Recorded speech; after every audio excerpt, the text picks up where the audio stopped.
Primeira carta aos Tessalonicenses, no capítulo de número 5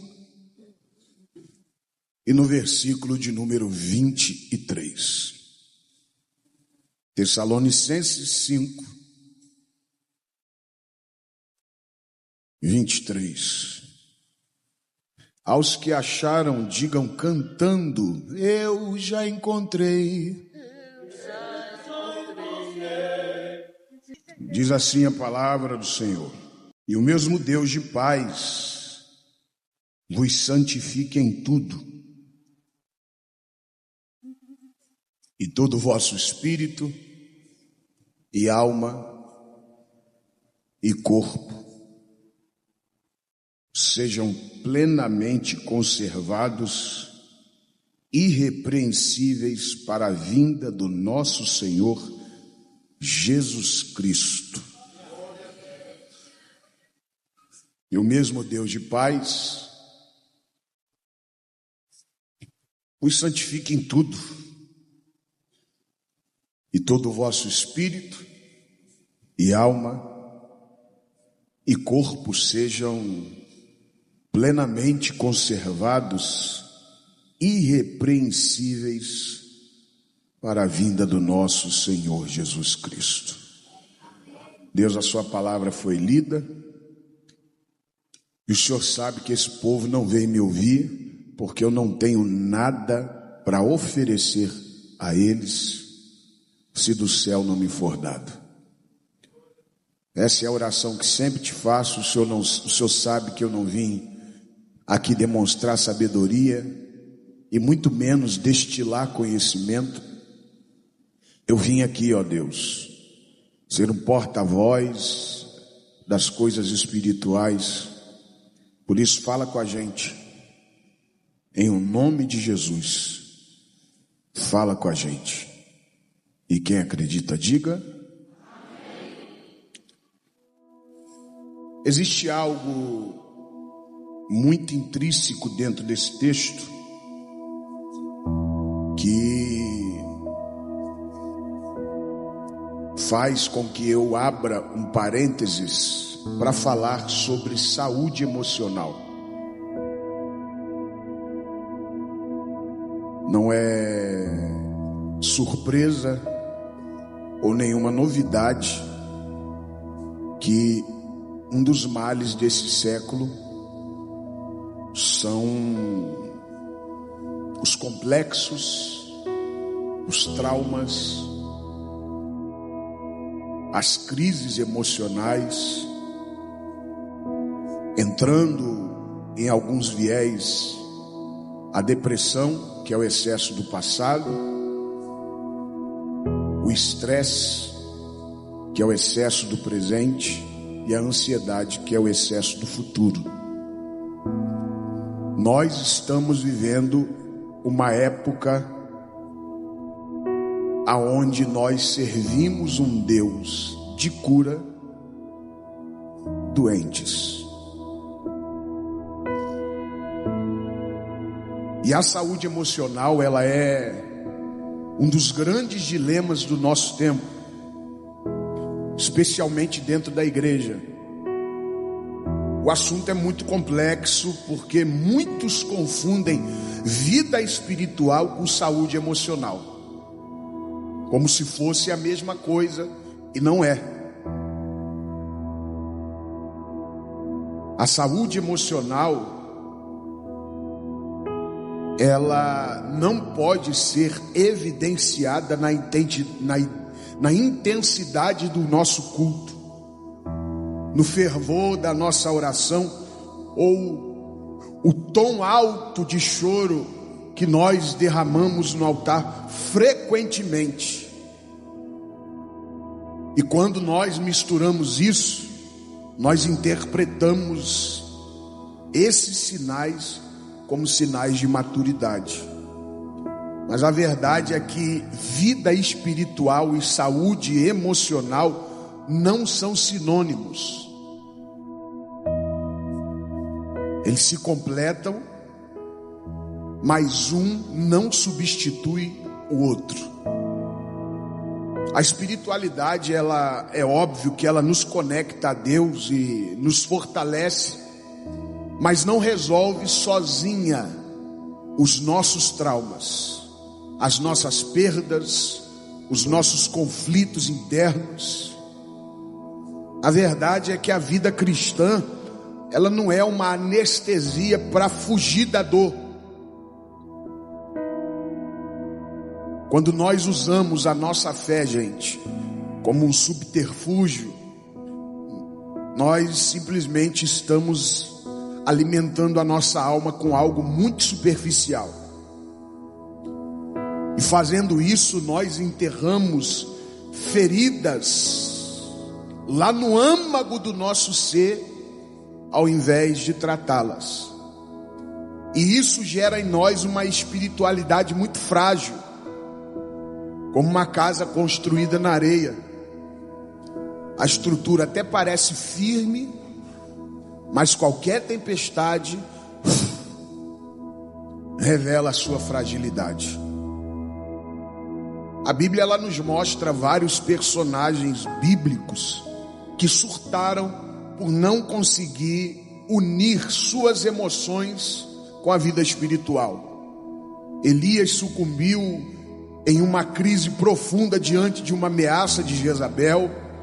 Moisés atravessou a sua raiva ao lidar quando tentou lidar com conflitos na sua liderança e feriu a rocha.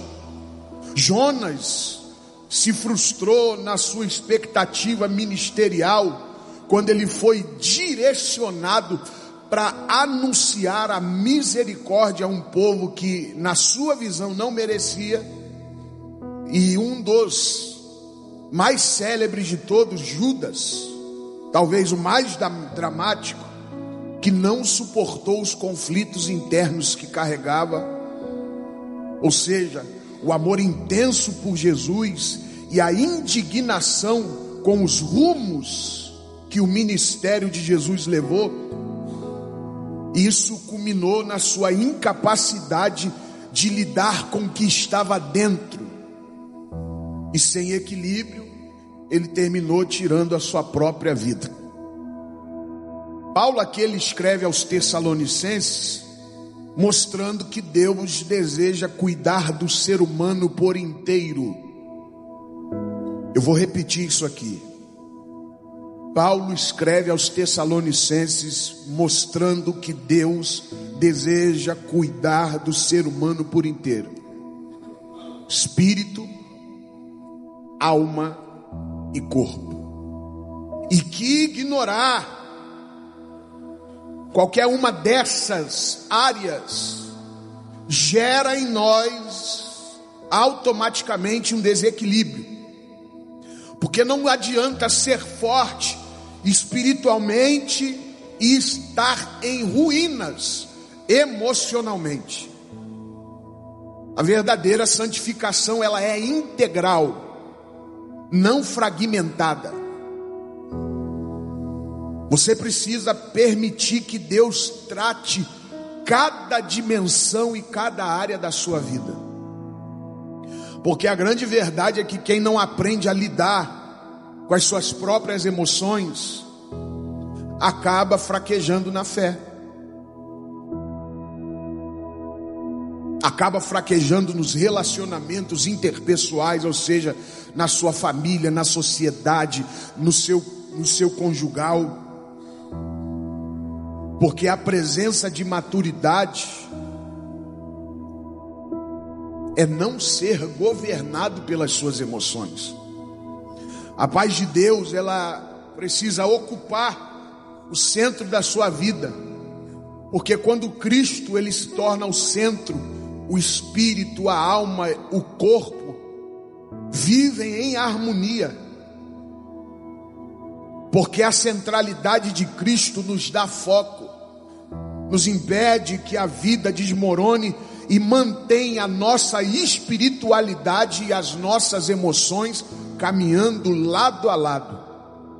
Trazendo essa linha de observação para os nossos dias,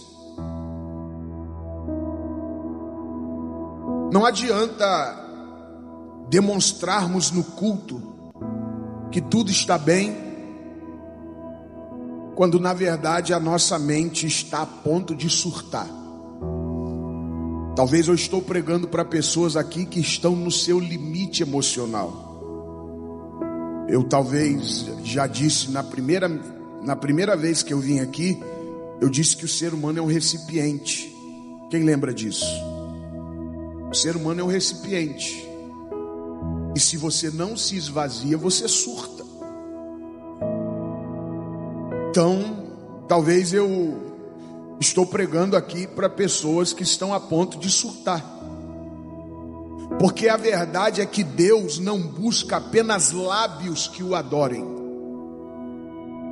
Deus procura vidas dispostas a ter um coração curado, mentes renovadas e corpos preservados, porque ter equilíbrio é santidade. Eu vou repetir isso aqui: ter equilíbrio é ter santidade. Então, se a gente ignorar a saúde emocional em nome desse teatro espiritual, nós vamos cair em uma armadilha muito perigosa. Para você entender, se você é apenas de um contexto geral, eu não estou mandando indireta para ninguém, pelo amor de Deus. Se você não entender isso, um líder que é frustrado e ferido, ele acaba ferindo o seu rebanho com uma mensagem que parece doutrina, mas é mera subjugação de narcisismo.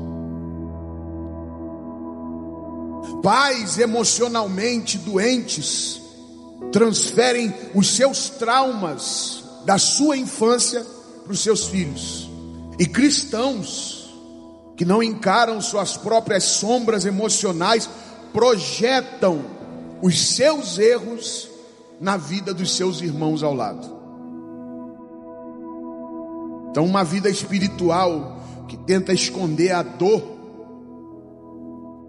gera na sociedade cristã igrejas e pessoas doentes emocionalmente. A fé, ela não foi substituída, ou melhor dizendo, perdão, a fé, ela não foi instituída para encobrir as nossas feridas. Entenda isso. A fé, ela foi instituída para nos dar combustível para acreditar que com equilíbrio emocional e espiritualidade tudo será resolvido.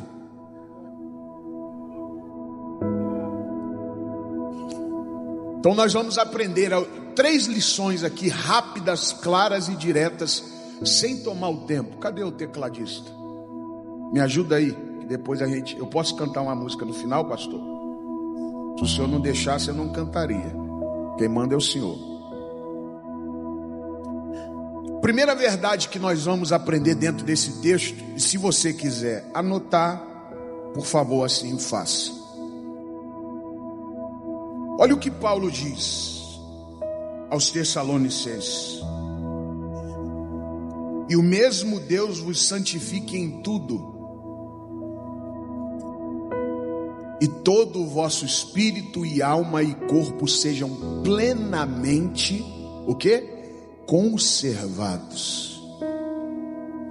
Ele está falando da nossa espiritualidade, da sede da nossa emoção, que é a nossa alma, está falando do que reflete todos os sentidos espirituais e emocionais, que é o nosso corpo. Então ele está dizendo que todas essas áreas precisam estar em sincronia. E a primeira verdade que eu aprendo aqui é que Paulo está dizendo a seguinte coisa: não transforme a sua vida espiritual em uma fuga para as suas emoções. Eu vou repetir, enquanto o nosso amigo abre em Isaías 29:13. Não transforme a sua vida espiritual em uma fuga para as suas emoções. Olha o que diz Isaías 29:13. Você pode me ajudar lendo no 3? Vamos lá? 1, 2, 3.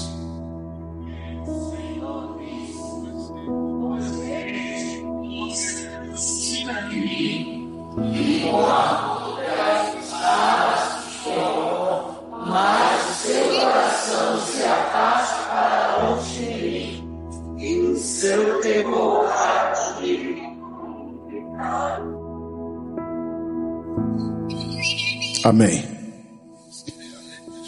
Se você, é óbvio que Isaías está falando de um contexto também de pecado, mas ao contrário do que muitos pensam, tem gente que acha que o que vai levar a gente para o inferno, pastor, é apenas adultério, não é? Esses pecados corriqueiros, porque pecado é pecado, mas a amargura, a angústia, uma alma enegrecida, que não permite o brilho do Espírito Santo entrar, também não vai conseguir herdar o reino dos céus, porque ela transforma o amor em ódio. Deus é amor, e quem é o ódio? Então, se você parar para pensar, você precisa entender que não basta vir aqui no culto e dizer glória a Deus, aleluia, sentir a presença de Deus, falar em língua estranha. Você precisa parar de usar o culto como uma anestesia. Existem pessoas que se derramam no altar, choram, se arrepiam, se entregam com intensidade, mas estão apenas tentando esquecer de si mesmo. Saem da presença de Deus com um alívio momentâneo e voltam para casa e encontram o mesmo casamento quebrado, os mesmos impulsos pecaminosos descontrolados, o mesmo vazio gritando por dentro. Isso não é transformação, isso é distração emocional. E uma das coisas que você precisa entender é que a fé, ela não foi criada para encobrir as nossas feridas. A fé foi criada para nos dar condição e coragem para expô-las perante de Deus na luz. Então, quando você usa Deus como fuga, você transforma o evangelho em apenas um paliativo, e paliativo não cura, só adia o colapso. Emoções não tratadas não desaparecem, ela apenas se acumula. E o que acumula em silêncio, um dia explode sem aviso. Gente, oração não é calmante, oração é ânimo. Jejum não é escape, jejum é força. Culto não é espetáculo para aliviar a sua consciência.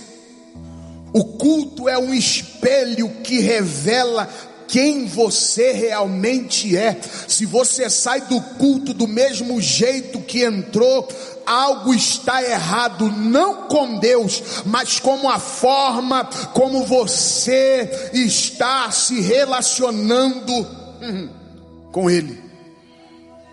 Porque a graça, ela não esconde de você mesmo, ou melhor dizendo, ela não te esconde de você mesmo. A graça, ela te obriga a se encarar. E só quem tem coragem de enfrentar a si mesmo de admitir as suas dores e tratar as suas raízes de amargura, de tristeza, de rancor, de ódio, de insignificância, experimenta uma mudança real. Então você precisa parar de fugir e começar a resolver o que está dentro de você. Em pleno século 21 ainda existem pessoas orgulhosas que acham que não precisam fazer terapia,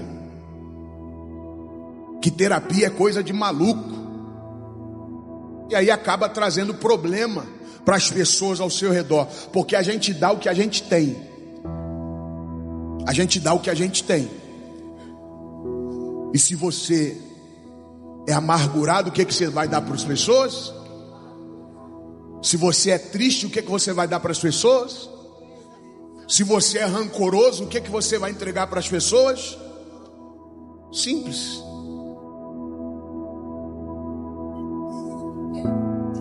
Aí tem gente que fala assim: eu vou pro culto para dar uma espairecida na minha cabeça, ou dar uns glória, uns aleluia, com coisa que isso aqui é um shopping, que você vem para distrair. Aqui você vem para ouvir Deus falar e te confrontar.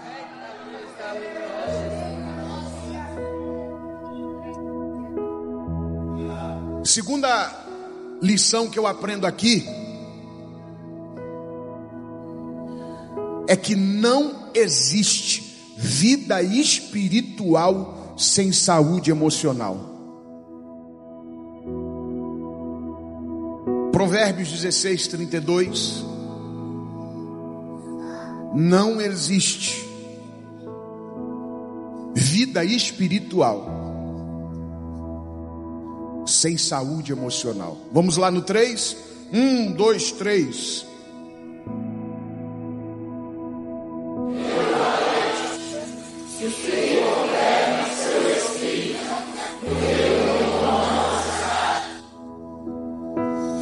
Vocês estão entendendo? Ele está falando do domínio das suas emoções. Melhor o longânimo, o paciente, e aquele que governa o seu espírito. Vamos falar uma verdade aqui. Eu tenho muita preocupação com isso, não é? Eu sou um pregador, eu prego em diversas igrejas, e uma das coisas que eu parei de me preocupar é como a forma que Deus vai agir no culto. Porque o pregador, ele tem esse problema de querer virar tudo, uma gritaria miserável no ouvido dos outros. Eu não estou falando de gritaria não, que eu de vez em quando eu dou lugar.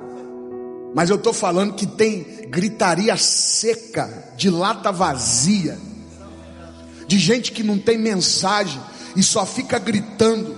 E eu vou te falar psicologicamente o que é isso. Por que tem gente que não tem nada e grita? Porque o grito inibe a sua concentração para não se concentrar no conteúdo que ele não tem. Então ele grita por causa disso. Porque a igreja pentecostal aprendeu que é tudo no grito. Pega!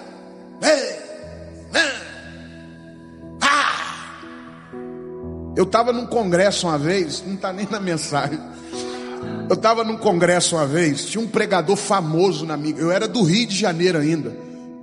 A minha igreja lá é uma igreja muito grande, né? A sede cabe 4.700 pessoas sentadas. E aí eu estava sentado no púlpito do lado do meu pastor, aí um pregador famoso e tal chegou para mim assim, naquele momento de alvoroço, olhou para mim e falou assim: tu pediste uma prova para mim nesta noite. Eu falei: Jesus, que prova que eu pedi, pai? Aí o que a gente tem que fazer? A gente tem que fazer cara de paisagem, né, pastor?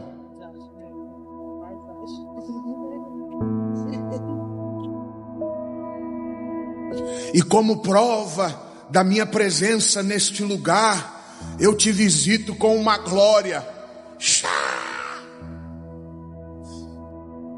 Aí tá todo mundo olhando para minha cara igual você tá agora aí. O que ele vai fazer? Eu sei que vocês vão rir, mas eu vou dizer o que aconteceu. Eu pedi perdão a Deus. Obrigado. É o meu prendedor de gravata que caiu. Eu pedi perdão a Deus e falei assim: Jesus, me perdoa. Eu fico assim, ó: me perdoa, Jesus. Me perdoa. Me perdoa, Pai. Aí de vez em quando abri um olho assim, todo mundo. Aí eu falei, depois eu dobrei o joelho e falei: Jesus, eu só fiz isso para não passar vergonha.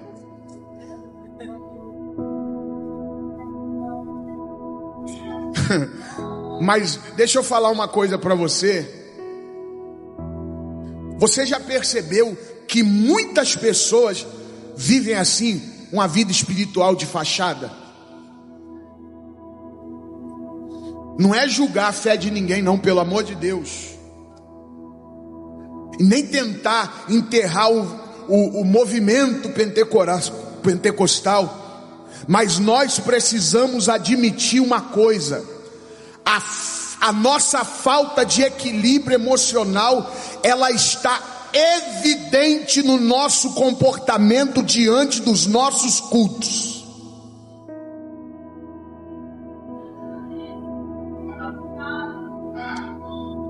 Vai pegar um pouquinho, mas dá glória a Deus. Você já percebeu como muitas pessoas só glorificam quando a mensagem só fala de vitória, ou parece expor o pecado do irmão que está do seu lado? A gente só vibra quando o pregador solta frases de efeito, falando de bênção, ou quando ele afronta a liderança, sem perceber que isso alimenta em nós uma rebeldia e discórdia. Isso não é vida espiritual saudável, gente.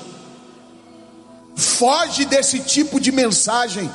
Isso é hipocrisia disfarçada.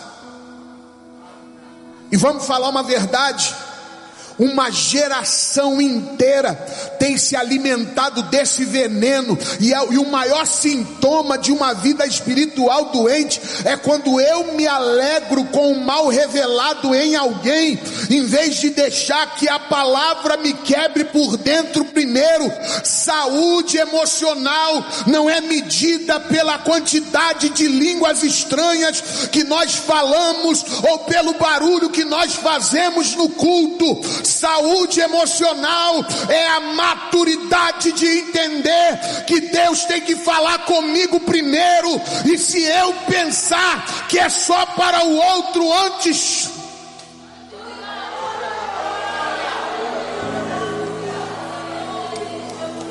vida espiritual não é uma atuação de 2 horas. Você já percebeu que a nossa vida espiritual, com o passar do tempo, ela se torna um hábito, no automático? Já percebeu isso? Vou te mostrar. Quer ver? A gente chega no culto, dobra o joelho, já sabe toda a cartilha. Chega no culto, dobra o joelho, levanta quando toca a sineta, levanta para fazer uma oração, canta hinos da harpa, daqui a pouco lê a palavra devocional, daqui a pouco os departamentos cantam, os jovens, adolescentes, os senhores, as senhoras. Eu estou apenas falando um padrão. É claro, é óbvio que existem igrejas que são diferentes. Daqui a pouco lê a palavra de oferta, vem o pregador, prega, a gente volta para casa do mesmo jeito, porque a nossa vida espiritual se tornou uma atuação de 2 horas.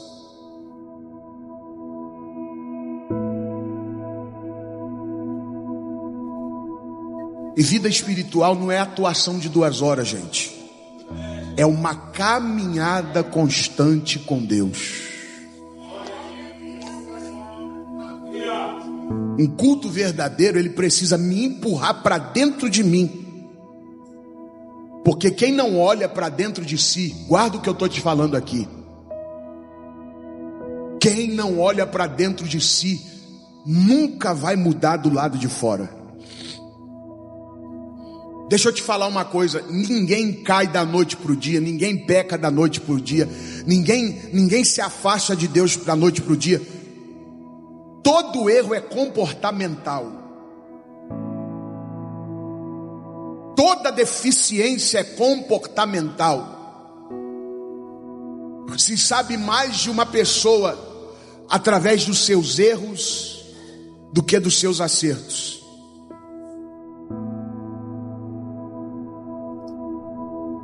Tem que saber como é que era a linguagem de vida paterna e materna que ele recebia. Tem que saber como foi a sua infância. Se ele tem uma cultura doméstica de educação, isso tudo conta. Porque uma pessoa que tem uma base emocional firme, ela tem as mesmas fraquezas que a outra, mas ela não cai porque ela segue um padrão de ensinamento. Então, o culto, ele serve para isso. O culto não serve apenas para dar glória a Deus, aleluia e tal. Isso é uma manifestação que acontece de vez em quando. O culto, ele vem baseado dentro de uma crença limitante que impõe limites em nós. E se a gente vem para o culto e não aprende sobre esses limites, a gente não veio cultuar. E outra coisa, culto não é para receber, tira isso da sua cabeça. Você não vem para o culto para receber vitória, porta aberta, porta fechada, cura de saúde, não. Isso você recebe através da sua fidelidade a Deus todos os dias na sua vida. Deus não precisa de dia de culto para te dar vitória, mas Ele precisa de um dia de culto para te ensinar o como é servir a Ele.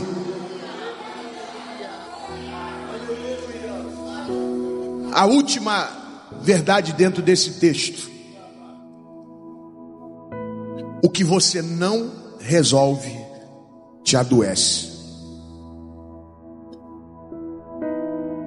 Última verdade que eu aprendo dentro desse texto, Hebreus 12:15.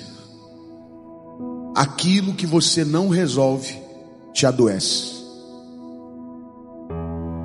Eu sei que nós somos assembleianos, tá? Mas apenas por uma prática pedagógica. Não é virar para o seu irmão, não, pelo amor de Deus. Eu detesto isso. Mas é você se comunicar e ser um profeta para ele, porque Deus está falando com pessoas aqui nessa noite. Então eu queria que você, com muita educação, dissesse para alguém: aquilo que você não resolve te adoece. Não, do jeito que você falou, está todo mundo doente. Fala com mais graça, com mais alegria. Diga para ele: aquilo que você não resolve te adoece. Hebreus 12:15. Coloca aí para mim.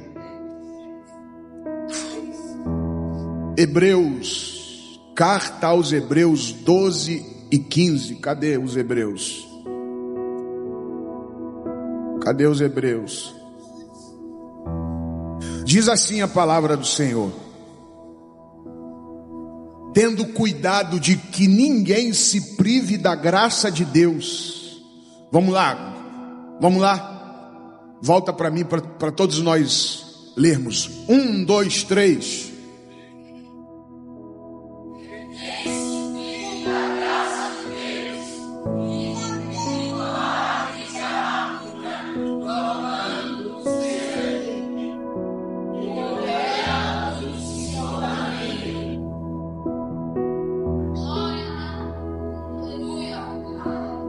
Eu amo a Bíblia. Eu sou um amante da psicologia. Eu aprendi a amar psicologia por causa do meu primeiro pastor. Quando eu tinha de 15 para 16 anos, pastor, meu pastor me levou para morar na casa dele. E ele estava cursando psicologia. E a gente estudava a Bíblia e a psicologia juntos. Então eu entendo de Gestalt, eu sou psicanalista clínico, tenho uma pós-graduação em psicologia clínica, mas eu entendo de Gestalt, de TCC, essas coisas todas.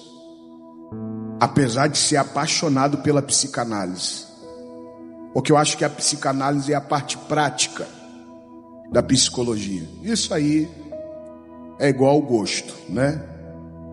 Ninguém está com o mesmo sapato aqui. Então, mas o que você precisa entender é que aquilo que você não resolve te adoece. Com a mão no coração, diga comigo: o que eu não resolvo me adoece. O custo do cuidado sempre será menor do que o custo do reparo. A maioria das pessoas preferem remendar o que já rasgou em vez de cuidar para não rasgar. Nós preferimos buscar a cura para as coisas que poderiam ter sido evitadas. E aí quantos de nós dizem assim: ah, deixa para lá, com o tempo isso se resolve. Só que existem coisas que o tempo não resolve, apenas aumenta o peso daquilo que você se recusa a enfrentar. Eu estou todo arrepiado aqui.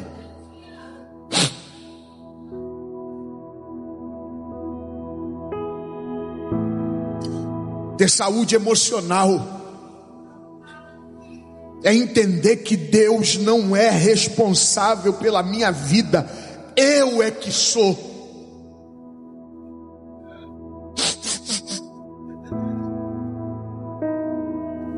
É a sua responsabilidade.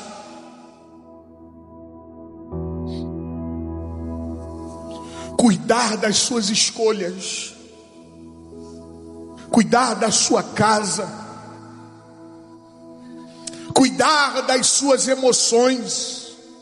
E se você negligencia isso, não pode culpar os céus, porque quem não resolve os seus conflitos acaba se abraçando aos vícios, se afoga em fugas e ainda coloca a culpa na fé.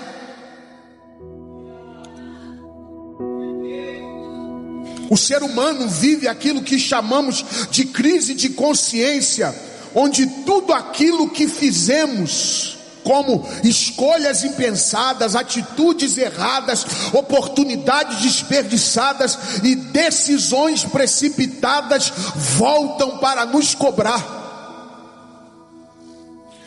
E quando a conta chega, sem equilíbrio emocional, nós cedemos à depressão que nos paralisa, à ansiedade que nos sufoca, à ociosidade que nos corrói, aos complexos que distorcem a nossa identidade e aos defeitos que deformam o nosso comportamento. É por isso que muitos se afastam da igreja e abraçam o sincretismo religioso humanista, dizendo que igreja não salva ninguém e Deus ama todos. E aí, acreditando nisso, se entregam às drogas, às bebidas, ao sexo descontrolado, cada dia um parceiro diferente, tentando esquecer a revolta que sentem de si mesmo, e aí transferem a culpa de seus erros para os outros e até mesmo para Deus, gente. Simplesmente para negar a responsabilidade da sua própria vida. Quando você decide assumir o controle e resolver o que está arraigado dentro de você, você volta a andar e a caminhar mais perto de Deus, pois ali começa a fazer sentido a graça, porque a graça não nos foi dada porque somos perfeitos. Ela foi revelada porque o Evangelho me mostrou o meu pecado, e é justamente por sermos falhos que Jesus deu a graça para nos tornar pessoas mais sóbrias, mais conscientes e mais dependentes dele. Então, quando eu me resolvo por dentro, eu finalmente entendo que aqui estão as minhas vontades e os meus desejos. Deus não arrancou elas de mim, mas me prometeu a me ajudar a lutar, pois nele eu sou aperfeiçoado dia após dia. Eu sempre vou sentir vontade de fazer o que não presta. Eu sempre vou sentir vontade de não querer agradar a Deus. Mas com saúde emocional, eu aprendo a seguinte coisa: eu posso escolher não ceder,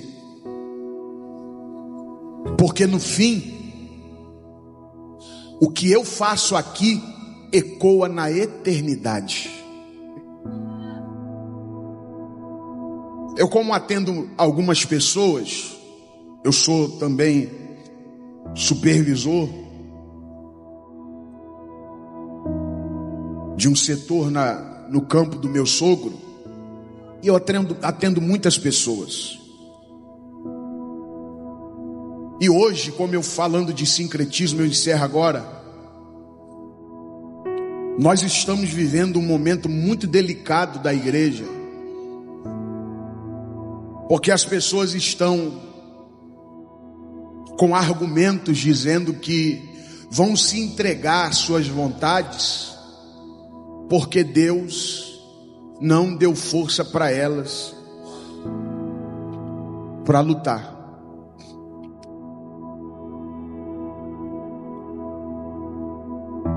E eu atendi um rapaz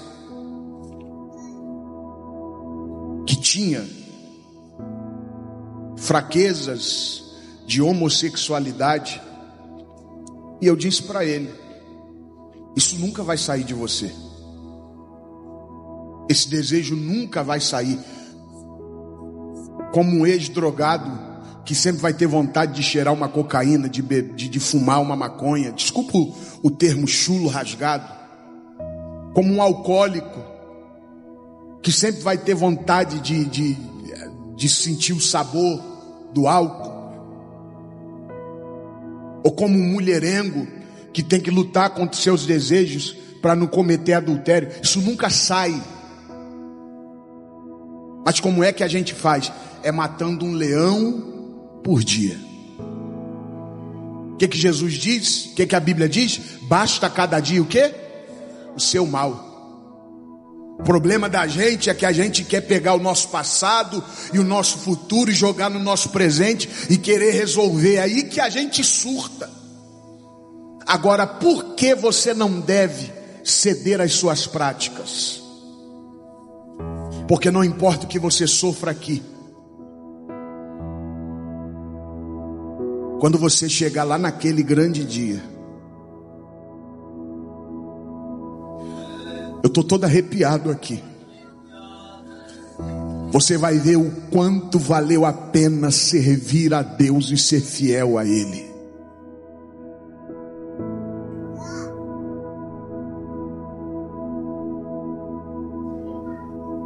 Glória a Deus. Quem está alegre, diga amém. Irmão, eu arrisco a começar de mim,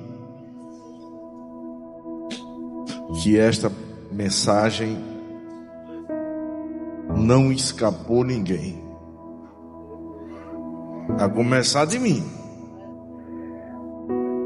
não escapou ninguém.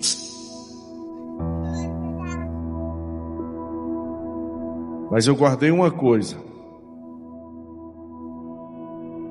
O pastor falou muito aqui em vida. Não, é 2 horas. Sexta e 2 horas domingo. É vida. Guarde isso. É vida. Culto da vitória é a minha vida. Aprendi. Que bom estar aqui. Fui premiado em estar aqui hoje. Fui premiado em estar aqui hoje, agraciado, presenteado por Deus. Quem diz amém para Jesus?